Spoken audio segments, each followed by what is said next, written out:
Hey guys, Old Beater Cars Workshop. How's everyone doing today? So, I've been posting a few videos so far this year. This will be my next project. I'm not going to start on it yet, pretty soon though, in April. So, in March. March. So, what I want to do is I want to build a replica of my 77 GMC C6500. I don't remember if it's a C or a K series. 6500 5-ton dump truck. I have one in my driveway, and I'll show that. I could do a little video clip of it, and I'll add it to the end of the video here if you guys want to see it. So, anyways, being I want to do a little replica of it, I kind of want to make it exactly the way the truck is built right now. So, anyways, we'll carry on that a little bit more in the video here, but this is what I have for now.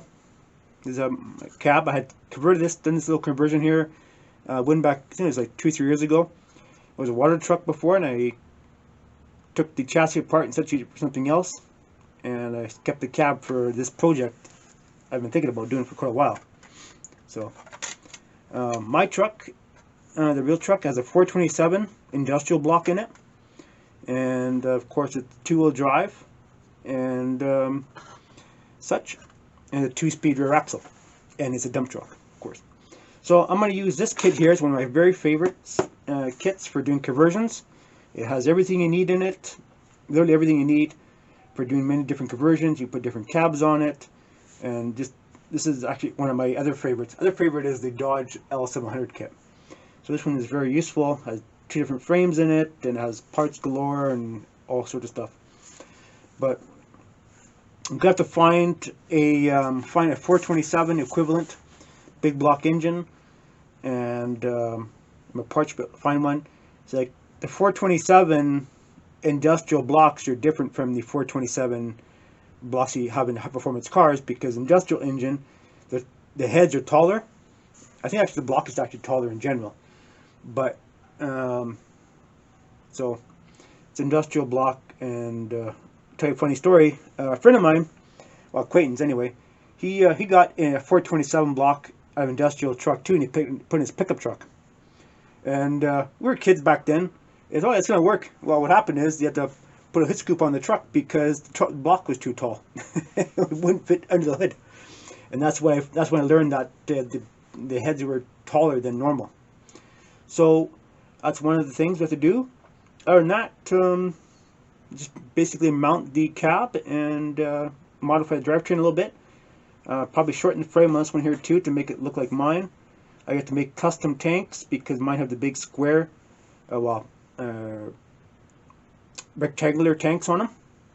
So I'll have to custom make those similar what's on the, well, not similar, well, pretty close to what's on the Dodge L700 kit. These ones here. So I may take them out of another kit there, and of course I have to cut a notch in them because I have a step in them, and do that kind of stuff. So yeah, stuff like that. Nothing crazy. And wheels. I think these wheels should be okay because my truck I have the spoke wheels on it, old school, and I think these are very similar. I'm not sure about the back, but the front ones are the same. The back ones are the big 5-spoke too. I was thinking actually converting my truck to the Bud wheels, but that's too much hassle. So, anyways, yeah. So the box I'm gonna convert to, and because mine was actually, my truck was like the box, the dump bed that come on the dump bed I put on my dump truck is actually was a flat deck that was converted to a dump truck originally. But actually, what it is the dump bed I have originally came off a Ford, was a 1977 Ford 1-ton, and it would actually come from factory with a the PTO dumper on it, PTO hydraulic dumping system, and that one has the Garwood hoist on it.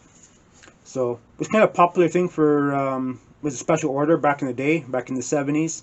If you wanted to have a 1-ton truck either Chevrolet or Dodge or Ford, they would put the Garwood hoist systems on here for making the little dump trucks or whatever, right? But a lot of, maybe it was a farming truck originally, who knows, right? I bought it from another guy, a friend of mine. It was something that was sitting. I used it for a while, but the old Ford was pretty much finished. So anyways, we put the dump bed from the Ford on the Chevy, and what happened is I had told the guy what I wanted, and the fabricator didn't listen. I created it myself, but I didn't have the idea, but don't have the tools to do. I don't have the machines to be lifting up the bed because it's a pretty heavy bed, right? But hindsight, if I knew what I know now, I just would have did it myself. But anyway, you know how that goes. So what happened is, you put the bed too far back on the truck, and there's a big 3-foot gap between the front of the box and the back of the cab. So what happens is, the back of the truck gets overloaded. Back of the truck gets overloaded here, rear axle, and what happens is, you put too much in the box, the truck rides like this down the highway. So, the guy said, "Oh, well, your front axle is 9,000 pounds." Like, yeah, but when you have 11 or 12,000 pounds on the rear axle here and nothing on the front, makes for a very dangerous situation. And the frame on the truck was cut, and they took 6 feet out of it. What I originally wanted from the fabricators, I wanted the axle moved ahead, because a lot of fabrication shops nowadays, they don't like chopping frames on trucks. That's kind of the old school style. It's still, people still do it, but it's kind of old school, right? A lot of times what they do is they just re-drill the holes and move the whole axle ahead, which is the better way to do it, right? Just things we do, right? So yeah. Anyway, so that's what was done. So I've always been scared of the truck because if there's too much weight on the back, then what could happen is it could break the frame, or you lose control of the truck going down the highway. Because going down the highway, I'd probably do between 40 and 45 miles down the highway. Can't go any faster because the truck starts doing this down the highway. You just have no steering. Just so super light on the front, it's fucking suicide. It's okay when it's empty, but when it's full, it's a totally different story. So anyways, those are the things for this project here.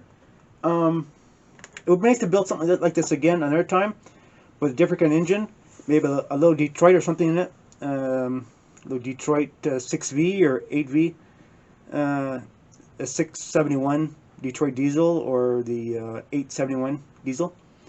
Going on off topic, a friend of mine had a GMC, I think it was 1970s.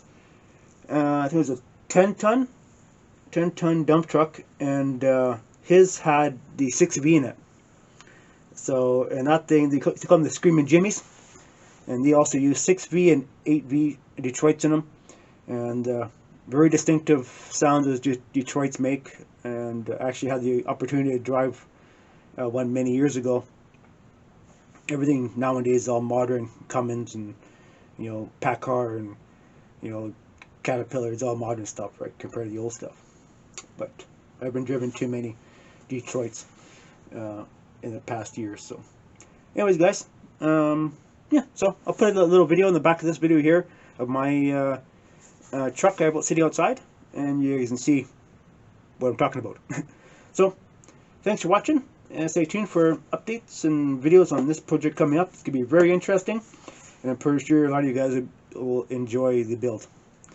And yeah, so I'm going to be on lookout for another truck of this, the early 70s